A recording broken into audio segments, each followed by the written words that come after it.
I have an understanding of the cycle of show business and kind of what happens in people's careers and when enough is enough. And oftentimes people don't know that. I think I have a good balance of both in my life, of the importance of both. And it's hard to maintain. It's hard to do, especially when you're doing a show like that. But I don't think it was the be kind thing that got her. I think that's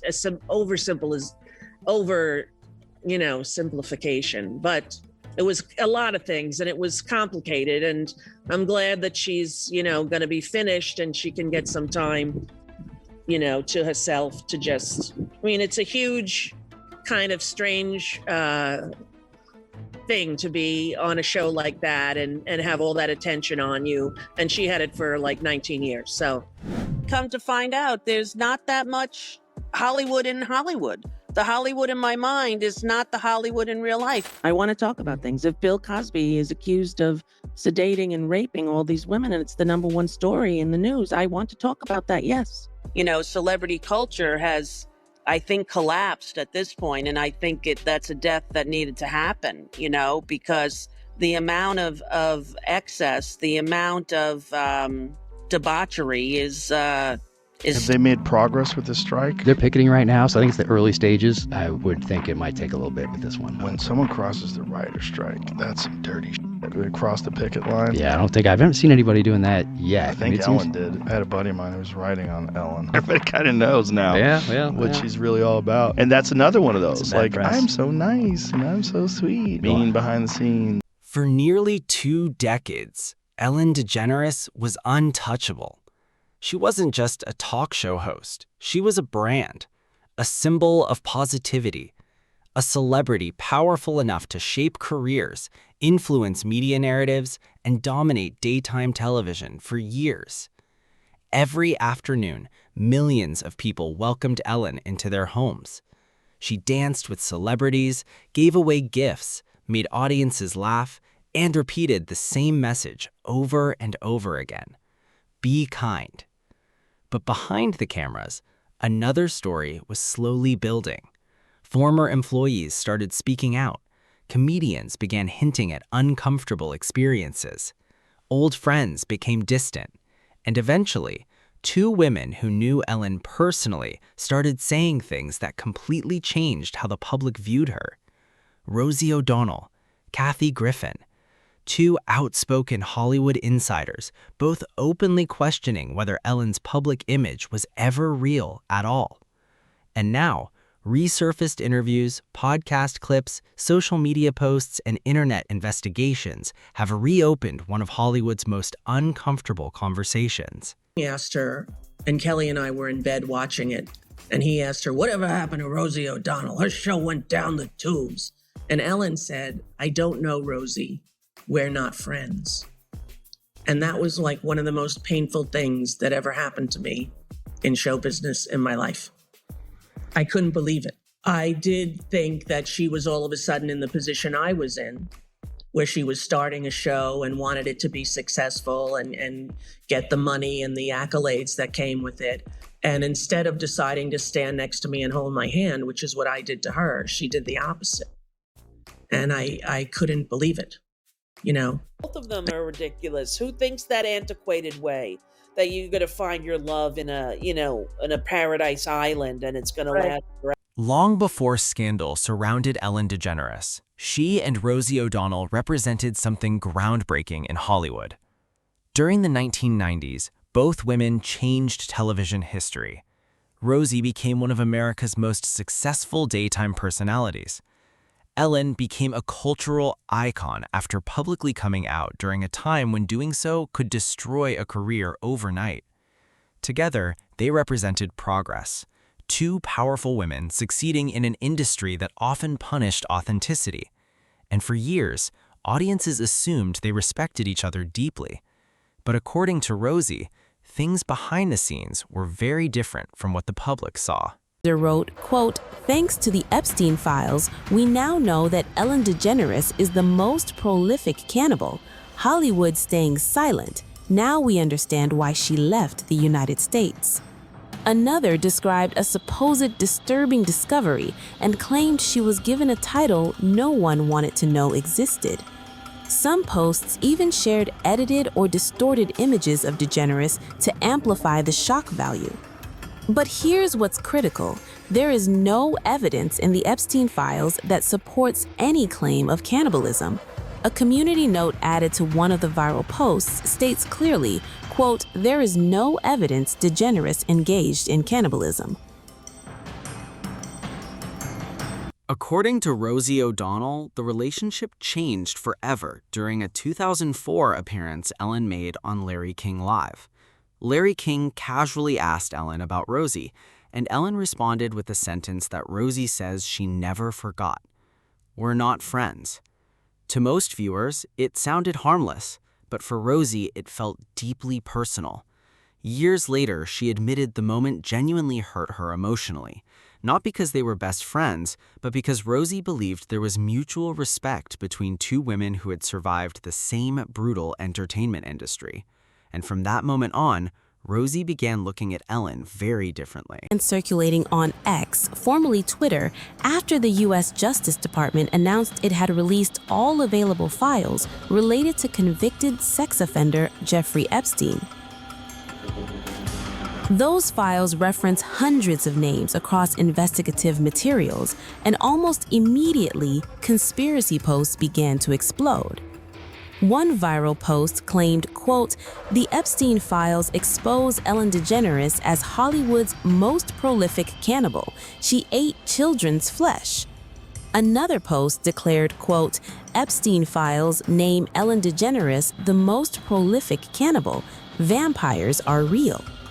The keyword Ellen DeGeneres cannibal quickly began trending.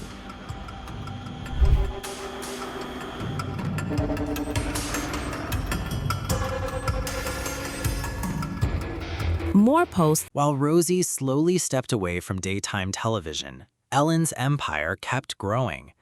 Her show became one of the most profitable programs in entertainment. Hollywood celebrities competed for invitations onto her couch. Politicians praised her publicly. Major brands lined up to work with her. Ellen wasn't just famous anymore. She became one of the most protected public figures in Hollywood. But behind that carefully managed image, stories had already started circulating quietly across the industry. Stories about fear backstage, stories about intimidation, stories about Ellen behaving completely differently when the cameras stopped rolling. So sincere, didn't she? Very she could sincere. Virtually choke on her words. But the best one for me is Ellen DeGeneres, who is, by the way, a very nasty person. I've had dealings with her in Australia.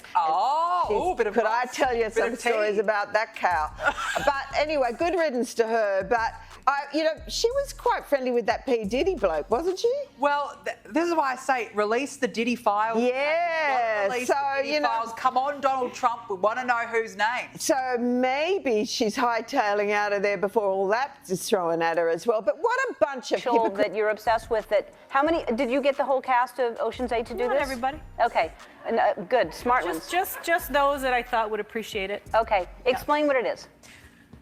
Well, it's this way in which one forces through microneedling. It's like a little roller with these. Some of you, I think many of you know it. And it pushes through the skin and ruptures the collagen, and then boosts it. You look like a burn victim for a day, but then it pushes the. What are you pushing into the skin, Sandra? Sarah? Carrie? What are you pushing into the skin? Well, you push in whatever the facialist would like to insert into your pores. But what is it? It is an extraction from a piece of skin that came from a young person far, far away, and they somehow figured out how to extract. It's foreskin from a. In 2020, the entire image started collapsing publicly. Former employees accused the Ellen DeGeneres show of creating what they described as a toxic workplace environment. Reports detailed fear behind the scenes, emotional pressure, favoritism, intimidation. Suddenly, the woman who spent years telling the world to be kind was facing allegations that directly contradicted her public identity. in the backlash exploded because people weren't just reacting to bad workplace stories, they were reacting to the possibility that Ellen's entire image had been carefully manufactured all along. So during other celebrities started speaking more openly. Kathy Griffin publicly criticized Ellen multiple times, suggesting Hollywood insiders already knew stories about Ellen long before the workplace allegations became public. Rosie O'Donnell also began speaking more critically about celebrity culture itself. She described Hollywood as emotionally exhausting, artificial, and deeply manipulative behind the scenes. Suddenly, viewers started revisiting old interviews, old clips, and old rumors with completely different eyes. I called her out. I was like, Ellen's not that nice. This was after you went on the show? After I went on the show. What was it like meeting Ellen? And is she a good person? Let's just all go back to 2017, where I was the first person to call Ellen out before anyone else You called did. her out? Yeah. What do you mean? I called her out. I was like, Ellen's not that nice. This was after you went on the show? After I went on the show, and the world blew up about it and was like so mad at me about it. And then someone else said it, and then it was like, oh my God, Ellen's not nice. Yeah. Oh, okay. Why do you say she's not nice? I can't explain it. It was just an really energy? weird. I ran into her like backstage. It was like an awkward thing, and like the producers were really scared. I was like, what's going on? They were like, that was not supposed to happen. We're gonna get in trouble. It was like so weird. She was like, hey. It was like, I was like, oh hi. Like I was like, I'm so excited. And she was like, Then came the internet speculation. After renewed attention surrounding Jeffrey Epstein-related court documents, online communities began aggressively revisiting celebrity associations and archived footage involving powerful public figures. Ellen became one of many celebrities discussed online. Social media users started connecting interviews, podcast comments, old clips, celebrity friendships, and internet rumors into massive conspiracy narratives. It's important to understand something here. Most of these theories remain completely unverified. But once internet speculation reaches a certain level, it becomes almost impossible to stop. The deeper we dig, the more we find when it comes to Ellen DeGeneres relating to the Epstein files, the Diddy case, and even more. You're going to want to check this out in full because there's so much stuff to unravel. As public backlash intensified, Ellen slowly disappeared from Hollywood. Reports confirmed that Ellen and Portia de Rossi were spending increasing amounts of time in the English countryside. Rosie O'Donnell also moved overseas to Ireland, and online speculation exploded instantly. Critics claimed Ellen was trying to escape growing public scrutiny. Supporters argued she simply wanted peace after years of nonstop media attention. Rosie herself publicly questioned some of the explanations surrounding Ellen's move, which only fueled internet curiosity even more. In my case, Is your money dirty money? If you live, I just asked a question. Is your money dirty money? No, it's not. So, in fact, why is it not dirty money? Because I earned it, But you earned it. I earned it legally. We went back to this before. You earned Yes. it. You earned it, advising the worst people in the world, right? That do enormous bad things, and just to make more money. So, instead of asking me the question, should you take the money?